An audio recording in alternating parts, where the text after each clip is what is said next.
Eu quero pensar com os irmãos nesta noite. Primeiro dizer que Deus está aqui. E isso não é nem demagogia, nem uma questão emocional. Isto é crer na sua palavra. Porque ele disse que quando nós, em seu nome, haveríamos de estar reunidos, embora o contexto não fale de culto, mas a verdade permanece. Ele haveria de estar no meio de nós, quando em seu nome nos fizéssemos reunir. Então eu não tenho como pensar diferente da palavra do Senhor. Ele está aqui.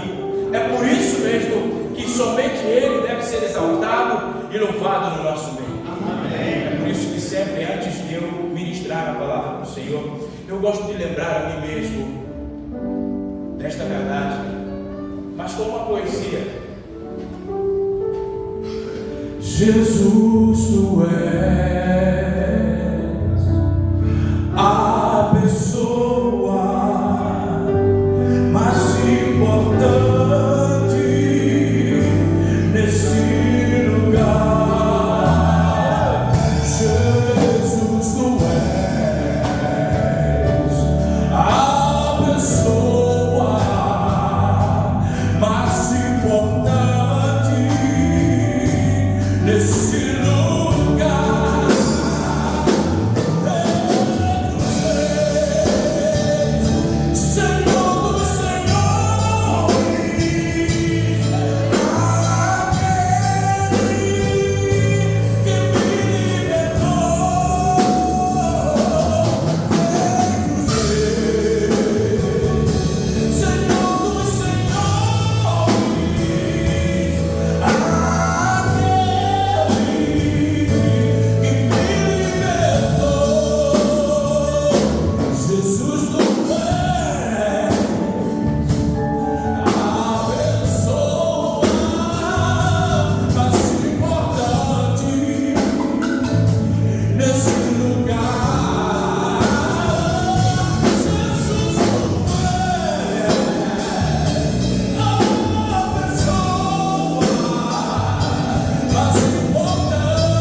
Lucas capítulo 9, versículo 62. Mas Jesus lhe respondeu: ninguém que põe a mão no arado e olha para trás é apto para o reino de Deus. Senhor, continue falando conosco. Queremos sair daqui desafiados a olhar para nós como o Senhor olha, em nome de Jesus. Amém. Irmãos, que noite de provisão de Deus. Provisão de Deus. Eu quero pedir que você deixe a sua Bíblia aberta em Gênesis capítulo 2. Nós vamos refletir, nós vamos juntar fazer uma junção, ainda que no traço hermenêutico do texto, talvez você que é estudioso da palavra pode dizer para mim: pastor, como vamos fazer isto? Mas nós vamos, porque a palavra é de Deus e Ele não se preocupa muito com aquilo que nós temos como talvez uma consciência crítica para aplicarmos o texto. Deus é Deus, Ele fala como Ele quer e ponto. E nessa noite eu quero louvar a Deus pela vida da liderança dos homens da nossa associação. Eu costumo dizer, Deus tem sua forma de lidar conosco que nem nós mesmos, por mais esforço que façamos, por mais bem intencionado que tivermos, vamos conseguir imaginar. O irmão Léo falou, nós nos conhecemos também em Canaã. Canaã, eu fui para a associação simplesmente como cumprimento da minha agenda enquanto parte do conselho da ABI. E eu saí de lá para ser da associação. Mas tudo é meio esquisito, é meio estranho. Mas cuidado com a oração, viu? Você precisa orar, mas cuidado com a oração que você faz, porque você pode ser achado a resposta da sua própria oração. E quando a gente fala sobre os homens, esse tema tem tudo a ver com a necessidade para os homens do nosso tempo. Quem coloca a mão no arado, olha para trás, ou seja, quem começa a caminhada e para. Quem começa a caminhar com Jesus, quem começa a servir a Jesus e por circunstâncias, quer seja provocado ou alheio à sua vontade, para, ele diz: esse não é digno do meu reino. Então nós precisamos pensar em tudo aquilo que nós fazemos quando o assunto é o reino de Deus. Repare, há um pensamento que eu particularmente gosto muito. Todos nós conhecemos quem foi Luther King Jr., Martin Luther King Jr. Você que é um bom batista, você deve saber, até porque ele foi um bom batista. E ele escreveu certa vez assim: olha, somos chamados a ser pessoas, homens de convicção e não de conformidade. Fomos chamados a sermos homens de nobreza moral e não de respeitabilidade social. Somos ordenados, homens, a viver de uma forma diferente e de acordo com uma lealdade mais elevada. Temos uma escolha a fazer, principalmente homens da ABI, das nossas igrejas. Nós temos uma escolha a fazer. Sempre que eu paro, prezado Lício, e olho para a igreja do Senhor nos nossos tempos, quando eu faço uma radiografia, há um déficit existencial na igreja. Qual é o déficit existencial na igreja? A ausência de homens. As mulheres, elas estão ali. E diga-se de passagem, isso não começou de hoje. Isso começou desde o tempo de Jesus. Porque você repara que quando Jesus faz referência àqueles que estavam com ele, ajudando o ministério a prosperar, aqueles que doavam de si para a manutenção dele, não teve um nome de homem lá. Era só mulher. Então qualquer semelhança com o nosso tempo não é mera coincidência, contudo é uma grave sinalização de que nós estamos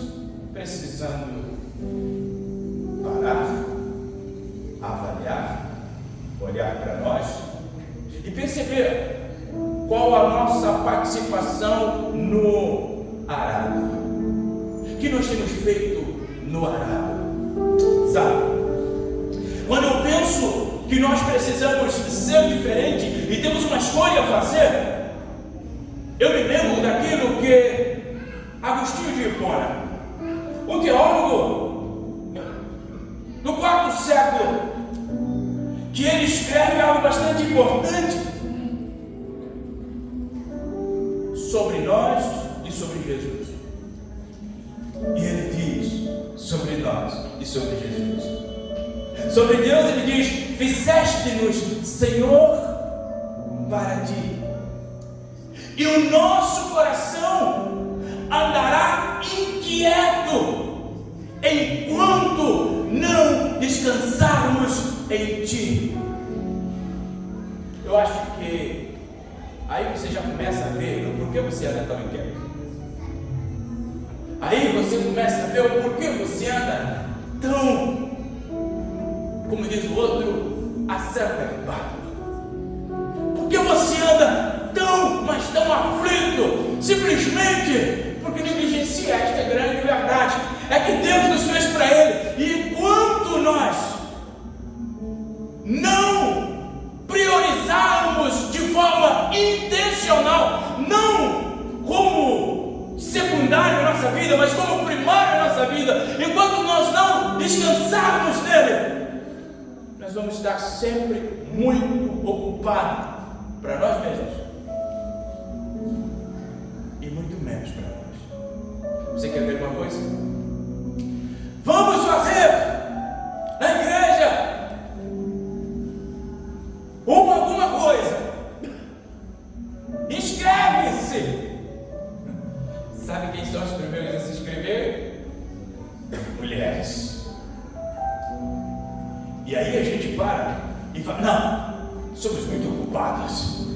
Bem, na verdade, nós somos muito ocupados e, consequentemente, nós não temos tempo que elas têm. Não, só tem um pequeno problema. E John Piper já falou isso muito certo.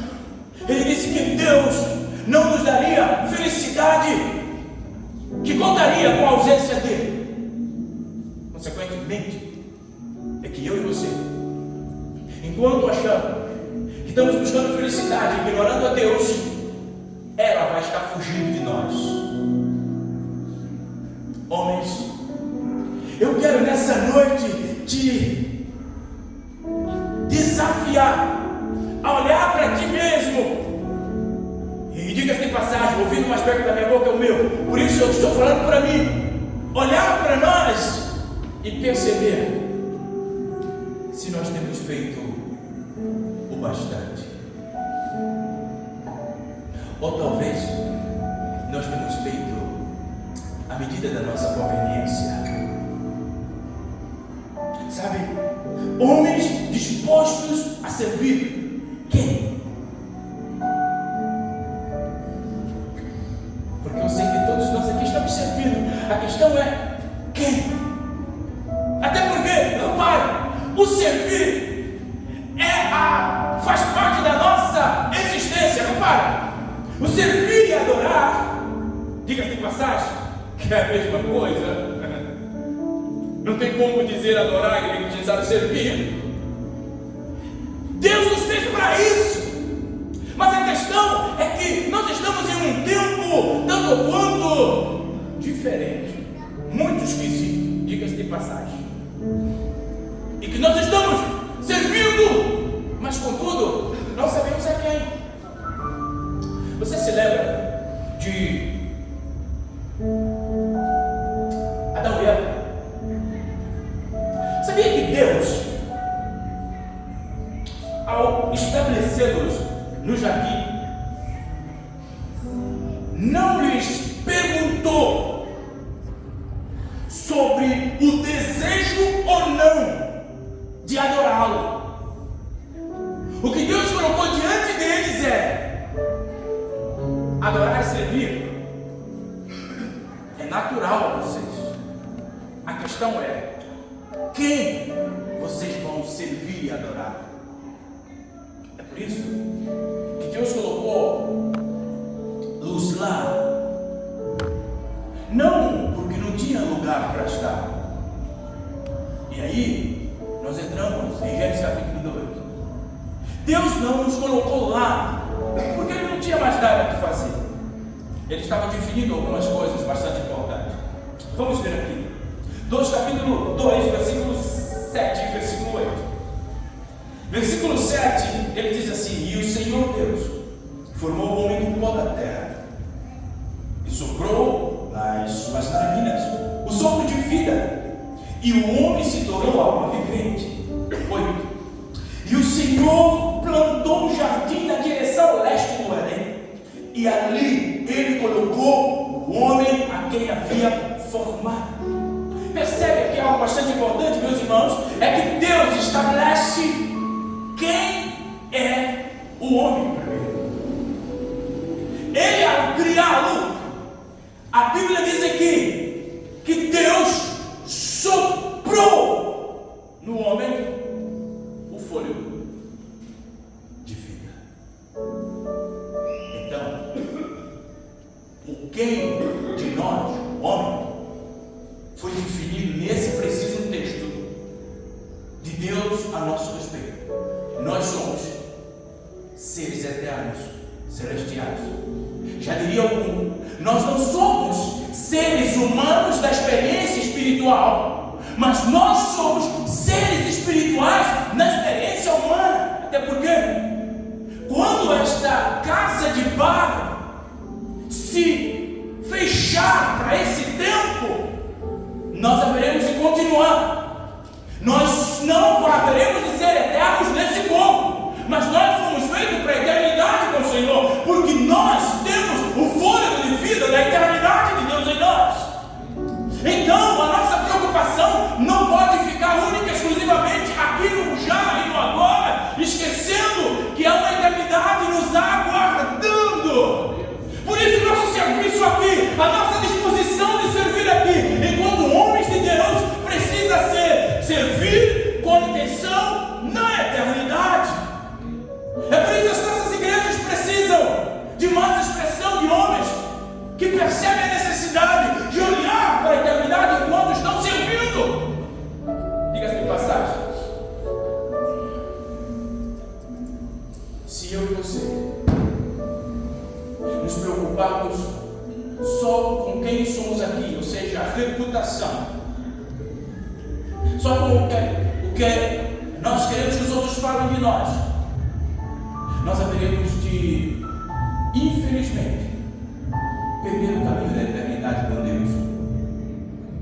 Mas se enquanto estivermos aqui, toda a nossa plantação for pensada na nossa eternidade, não terá ocupação que nos tirará do serviço do nosso Deus e do seu povo. Não terá ocupação, meu irmão, porque Deus, Ele estabelece aqui quem nós somos. Nós somos espirituais, numa experiência material, e consequentemente a matéria não pode nos definir. Então o interesse pelo mundo presente não pode nos consumir. Nós precisamos desejar o céu. É por isso que quando eu era mais novo, aí você fala para ele: mas você continua novo. Obrigado. Mas não para tanto. Eu cantava na minha igreja. A igreja minha não, eu não tenho igreja, nunca tive. Na igreja de Jesus, cujo eu era membro, eu cantava assim: olha, caminhando eu vou para cá. Mas eu gostava da segunda parte. Segunda parte que eu gostava mais. Segunda parte dizia assim, ó: se você não vai, não impeça a mim. Tipo assim, olha, você se quiser fazer concessão com o mundo, o problema é seu, mas eu quero caminhar com meus olhos para a eternidade. Porque se eu caminhar com meu olho só no aqui e no agora, as circunstâncias vão fazer com que os meus olhos afastem-se de Deus. Quantas pessoas você já conheceu que um dia estavam na igreja e hoje já não está? Quantas pessoas você conheceu muito bem de vida do ponto de vista da perspectiva humana e que hoje algo social. Sabe por quê?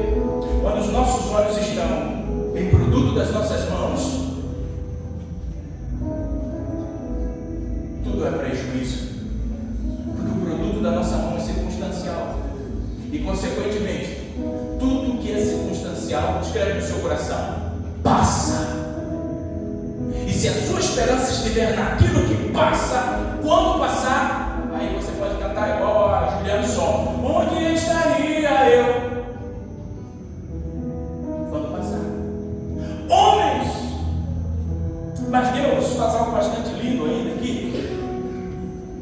Depois de estabelecer a nossa identidade enquanto pessoas espirituais, feita para conhecê-lo e glorificá-lo. Repara aqui, esse texto é maravilhoso. Repara, o que ele vai dizer aqui?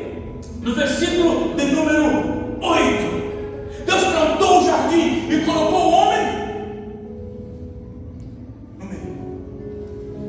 Sabe, qual é o sentido de Deus ter colocado o homem no meio, no centro do jardim? É porque o jardim, além de ser um lugar de identificação, era também um lugar de relacionamento. Escreva isso no seu coração. Deus fez o homem para relacionamento. Não é só mulher. Diga para você mesmo, não é só mulher, é o homem também. Para relacionamento. Percebe que Deus nos fez para relacionamento.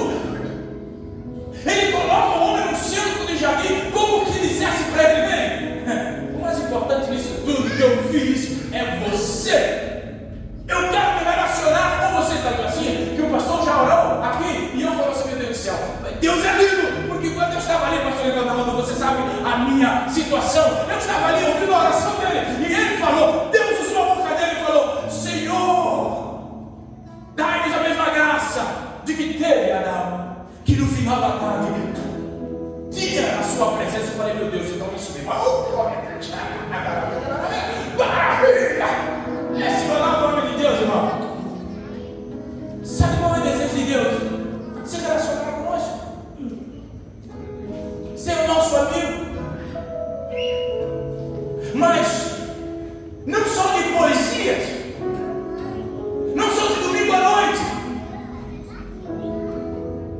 todos os dias, todos os dias, todos os dias. E é isso que vai encher o nosso coração todos os dias, todos os dias. Eu quero mais de Deus, mais de Deus, mais de Deus, e menos de mim. É por isso que você precisa cantar: que Ele cresça, eu diminua, que Ele apareça e me constranja com a sua glória, com todo o seu amor, infinita humildade, servo de todos os irmãos.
Deus te fez para conhecer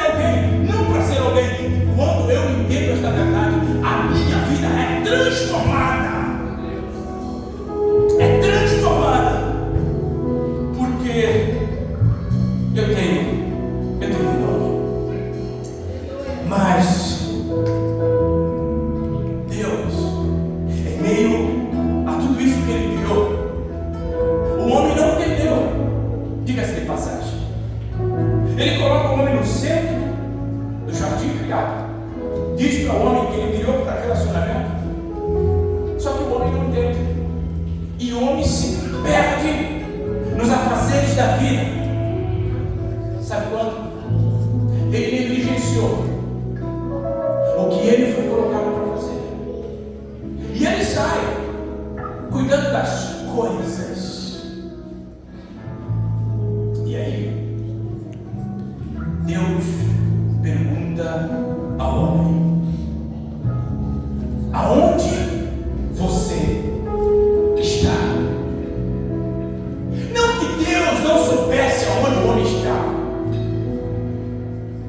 mas ele ressoa: aonde você está? Como se ele quisesse que o homem pensasse. A gente age muito sem pensar. A gente fala muito sem pensar. Nós nos comportamos muito irracionalmente conosco mesmo, com as nossas esposas, com as nossas lideranças na igreja, com os nossos patrões. E depois, quando chega em casa, o que pensa? Quando deveria ser o contrário. Deus pergunta para Adão: Adão, aonde você está? Porque a sua saída do lugar que deveria estar causou um prejuízo para toda a humanidade. Porque pela ausência de Adão, a vulnerabilidade de Eva, nós temos um inimigo sagaz. Ele aproveitou e plantou tudo aquilo que era penalidade para nós. Aí,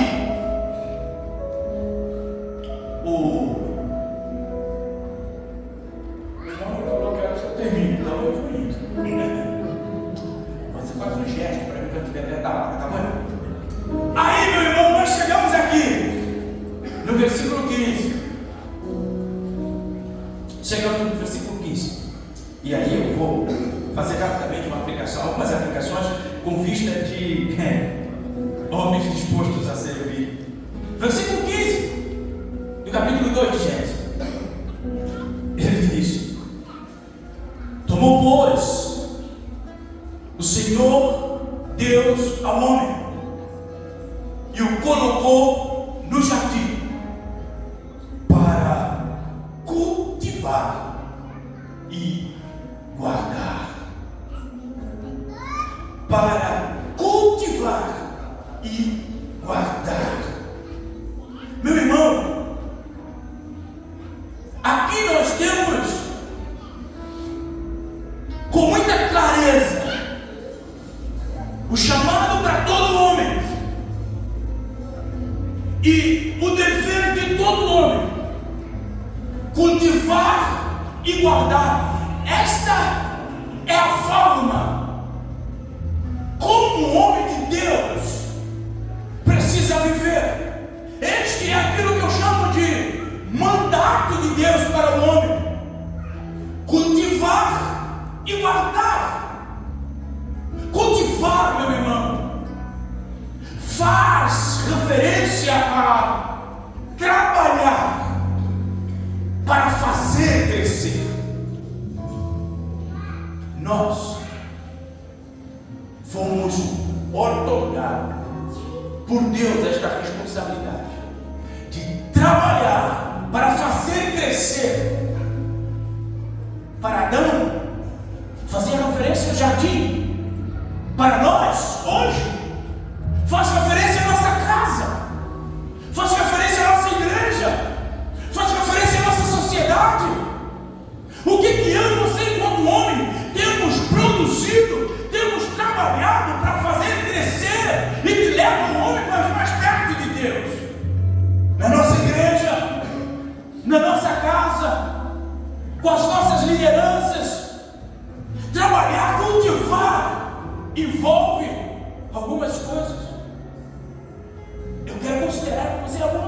que o cultivar envolve primeiro nutrir. Você não cultiva e deixa lá. Eu tive uma experiência fantástica por esse tempo. Eu e o meu escudeiro. Eu tenho um escudeiro lá na igreja, irmão. E nós temos uma parte da igreja que ainda está com terra. Pastor Evandro. E aí, eu olhei para aquela terra, olhei para o Clóvis e falei para ele: rapaz, vamos plantar uns milhos. Aí nós fomos lá, compramos os grãozinhos de milho e falaram que era daqueles bem exponenciados, aquele que dava um bocado de espiga no pessoal, sabe aquele? Ó, pastor, vamos lá, nós vamos lá. Juntamente com o Tiago, está lá o outro escudeiro do Tiago. A gente, na chuva, nós limpamos o terreno, abrimos os buracos, como falaram, alinhados, enchemos o pé de lama, plantamos o milho e falamos um para o outro: agora vamos sentar e esperar, que o negócio vai ser exponencial, vamos até vender. E aí, pastor Ronaldo, primeiro mês, as florezinhas começaram a plantar. Rapaz, foi festa. Dicton, foi festa. Eu chamei por Cláudio: você viu? Ele falou: eu vi, vamos tirar foto. E o bichinho estava lá, crescendo. Segundo mês, cresceu mais ainda. No meio do segundo mês, pastor Ronaldo, você não acredita, o pé estava maior do que eu. Só que espiga de milho que era bom, nenhumazinha apareceu. O bichinho estava forte, as raízes potentes, ela estava grande. Eu falei: Clóvis, que negócio vai ser esse, meu Deus do céu? Irmão, para terminar a história, eu não comi um milho. Clóvis não comeu milho. Sabe o que aconteceu no final de tudo? A gente teve que arrancar tudo e jogar fora. Faltou nutriente. A terra não estava produzindo o nutriente que o milho precisava. As folhas começaram a queimar e os milhos deram algo raquítico, anorexo. Magro, as filhas magras. Eu falei: meu Deus do céu, não teve nutriente. Nós cultivamos, mas só que nós não nutrimos a terra e ela não produziu. Compreende, homens? Quem vai nutrir na sua casa, na sua família, para que ela seja uma família robusta, não é sua esposa, é você. Por isso a gente tem déficit.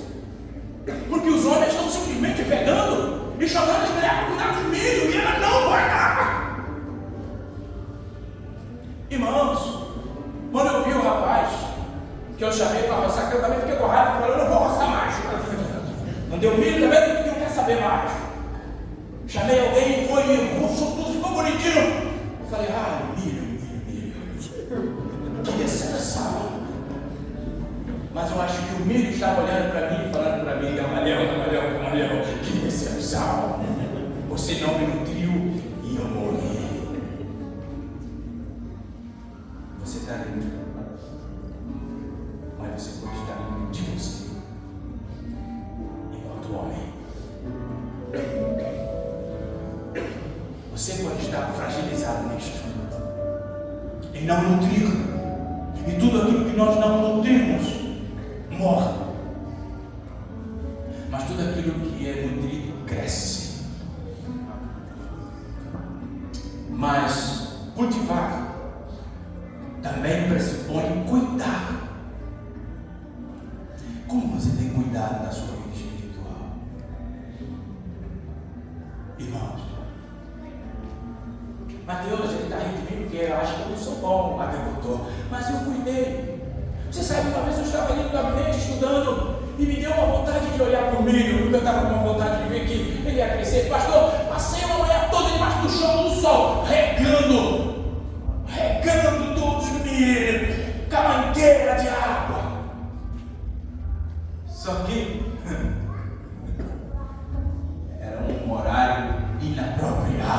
para regar.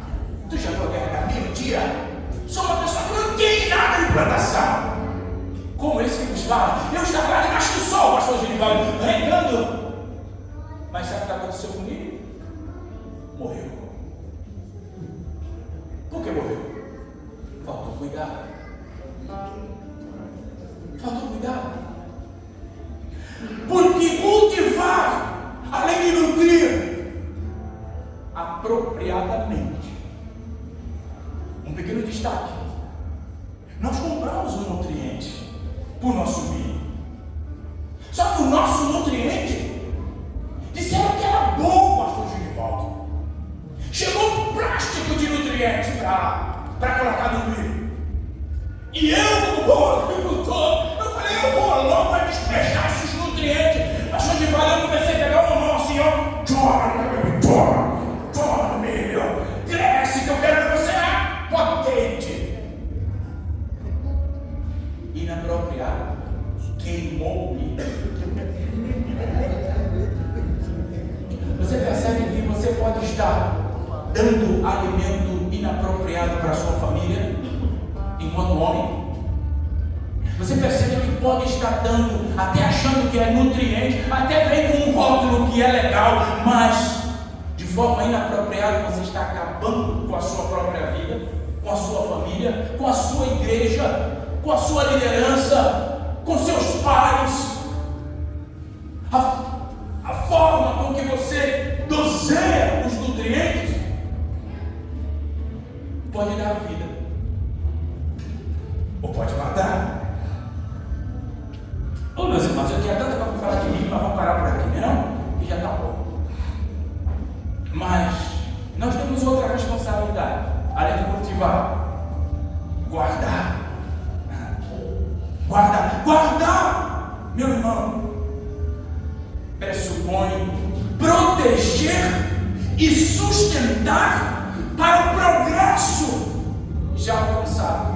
Ou seja, você e eu precisa preservar o que nós já tivemos até o dia de hoje. Havia uma musiquinha que eu cantava quando eu era mais novo, que dizia assim: desde o dia que aceitei Jesus, a minha vida se transformou. Agora sou feliz, agora vivo bem. Jesus salvou a mim e salva-te também. Agora sou feliz, agora vivo bem com Jesus e mais ninguém.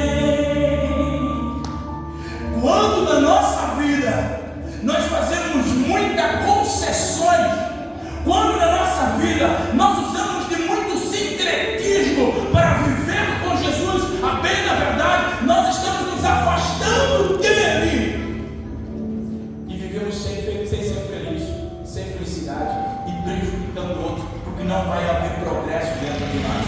Irmãos, Deus não nos salvou para vivermos uma vida solitária. Guardar pressupõe prosperar aquilo que já se tem. Então, se Deus te conservou até hoje, você tem que dizer para você mesmo: eu não posso continuar sozinho. É por isso que a nossa campanha é: eu vou discipular. Eu preciso levar o outro. Eu preciso fazer com que a minha igreja avance. Independentemente de onde eu esteja, na posição da igreja, eu quero que ela cresça. Eu quero que ela avance. Não, lixo que é líder dos homens, que se vire para lá. O problema é esse tipo de pensamento, porque nós não estamos guardando. Nós precisamos guardar, porque não está começando conosco hoje. Já vem muito tempo.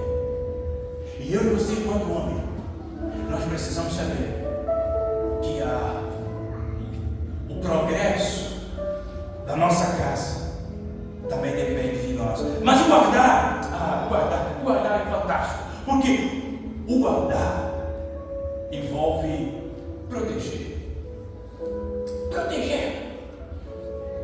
Irmãos, Que esforço você está fazendo para proteger a sua família?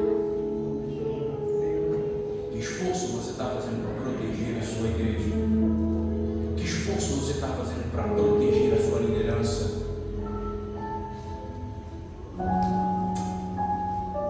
O grande problema hoje é que nós achamos que Deus nos fez para ser alguém.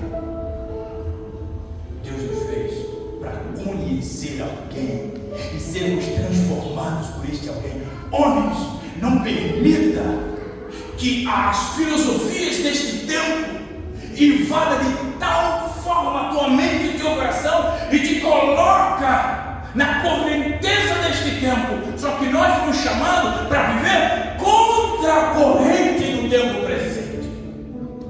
Se o homem ali fora acha que a infidelidade é normal, nós não achamos.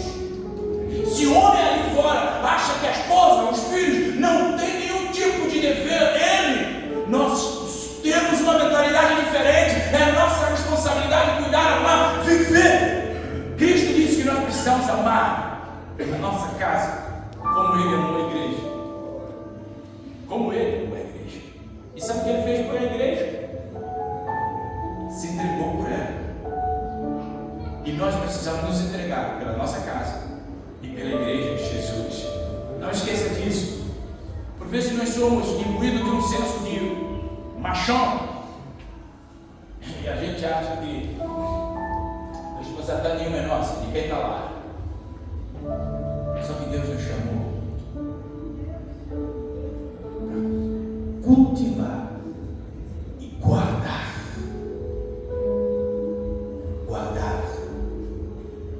Guardar envolve manter.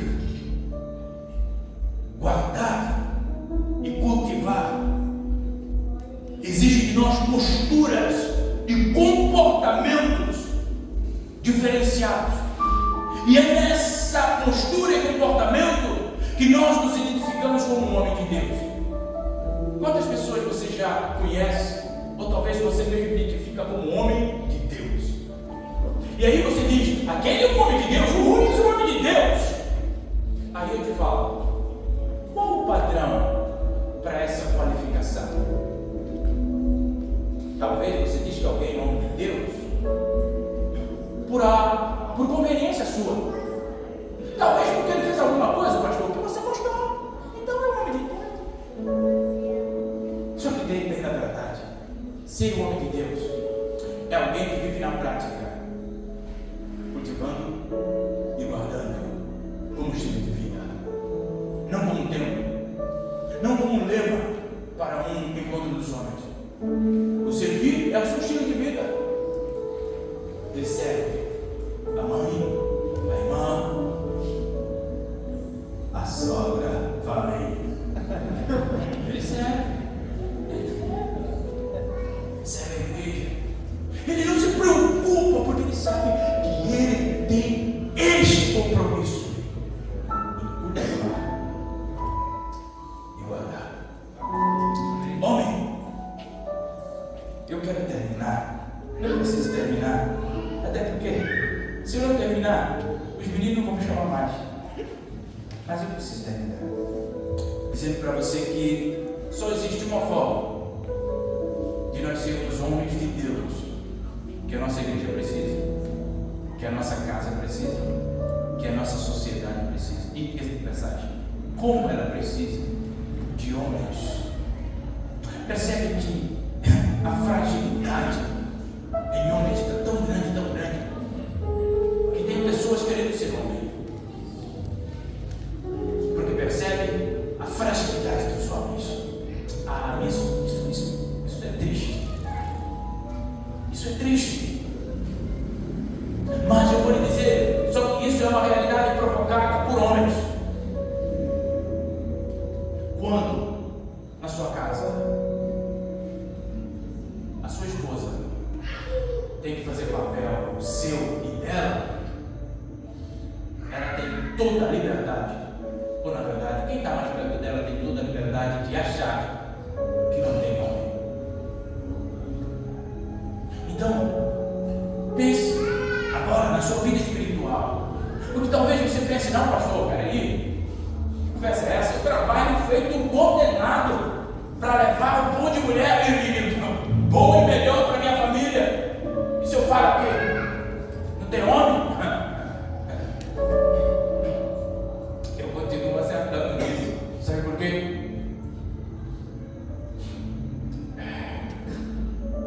Há um puritano que escreveu algo bastante sério.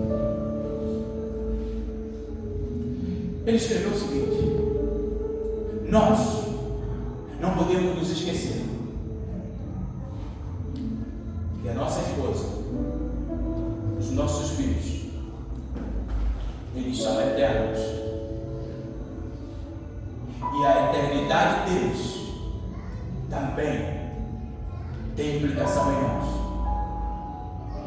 Qual é o problema nisso tudo? Até porque também nós somos eternos.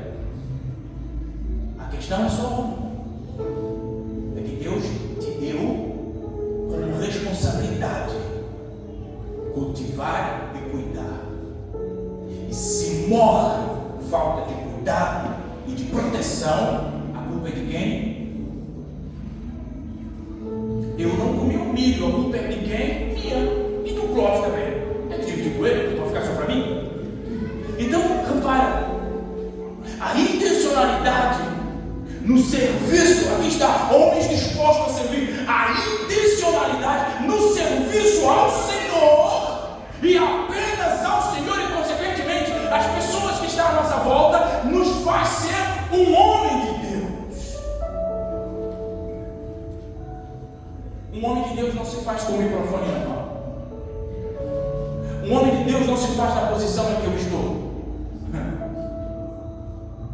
Um homem de Deus se faz lá dentro da minha realidade mais imediata, lá na minha casa, na minha igreja.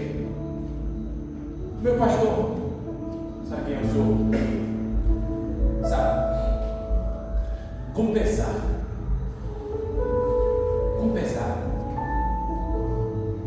Eu fui levado a pensar nisto para falar com vocês. Por que eu digo como pesar? Porque eu gostaria de pregar outra coisa. Mas só que a nossa realidade hoje permite-me fazer-nos pensar um pouco sobre cultivar e guardar.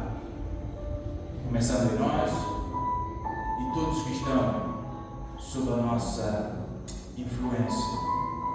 Sabe, meu irmão, Billy Graham, você como batista também conhece. Ele escreveu certa vez: considere isto, há 3 pessoas em você. Há uma que você pensa que é, a outra que os outros pensam que você é, e há uma pessoa que Deus sabe que você é e pode ser por meio de Cristo. Estar aqui com o microfone na mão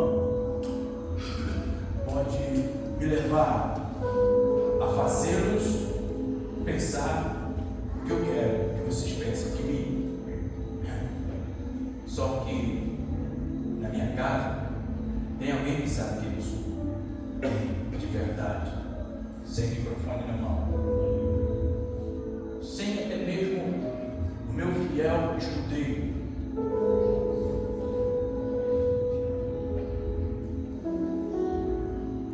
E esses aí, sabe, mas para dentro deles, o Senhor sabe de verdade quem eu sou. E Ele sabe no que você pode tornar, porque Ele planejou você para coisas grandes. Sabe como que? Cultivar e guardar algo que é preciosíssimo para Ele. Primeiro, a sua família, porque Ele estabeleceu família. Segundo, a sua sua igreja, porque Ele estabeleceu a igreja. É isso que Ele espera de nós. Viver para Deus, ser um homem de Deus, tem essas duas implicações: cultivar e guardar em casa, cultivar e guardar na igreja. É por isso que nesta noite eu quero que você pense no que você tem se tornado: um servo fiel, um marido fiel, um exemplar homem para seus filhos, do ponto de vista da fé, de amizade, de relacionamento com Cristo, de amor pela igreja, da dedicação por ela. Ou você está se convencendo de que é o que não é? Mas nesta noite, baixe a sua cabeça, eu quero orar com você, porque o nosso Deus está aqui e Ele pode mudar a história dos homens da lei. Ele pode nos transformar. Ele pode nos fazer exatamente aquilo que Ele quer, nos chamar para relacionamento.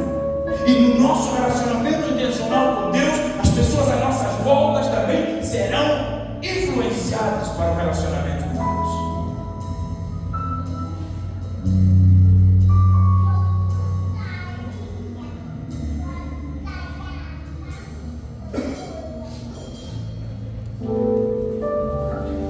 Toma meu coração e toda minha alma. Eu vivo só pra ti, sempre que eu respirar, cada vez que eu acordar, faço teu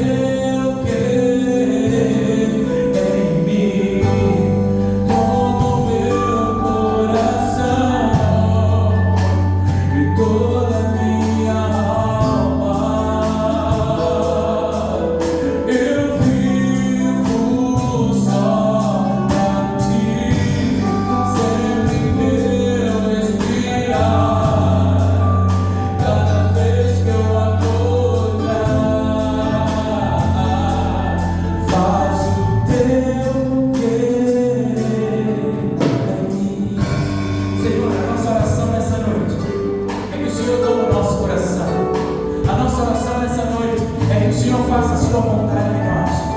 A nossa oração nessa noite é que o Senhor nos faz homens de Deus, segundo o teu coração. A nossa oração nessa noite é que o Senhor nos impulsiona a servir, totalmente dispostos a servir. Nesta noite a nossa oração é que o Senhor nos ajude a entender que nós não fomos chamados para ser, não fomos chamados para conhecer a Deus, viver para Deus, influenciar vidas, influenciar pessoas, amar o Senhor, amar a família, amar a igreja e priorizar o reino de Deus, a sua justiça. Por isso nessa noite, glorifica o teu nome em nós e receba o nosso coração. Toma o meu coração e toda a minha alma. Eu vivo só pra ti, sempre que eu respirar, cada vez que eu acordar, faço o teu querer.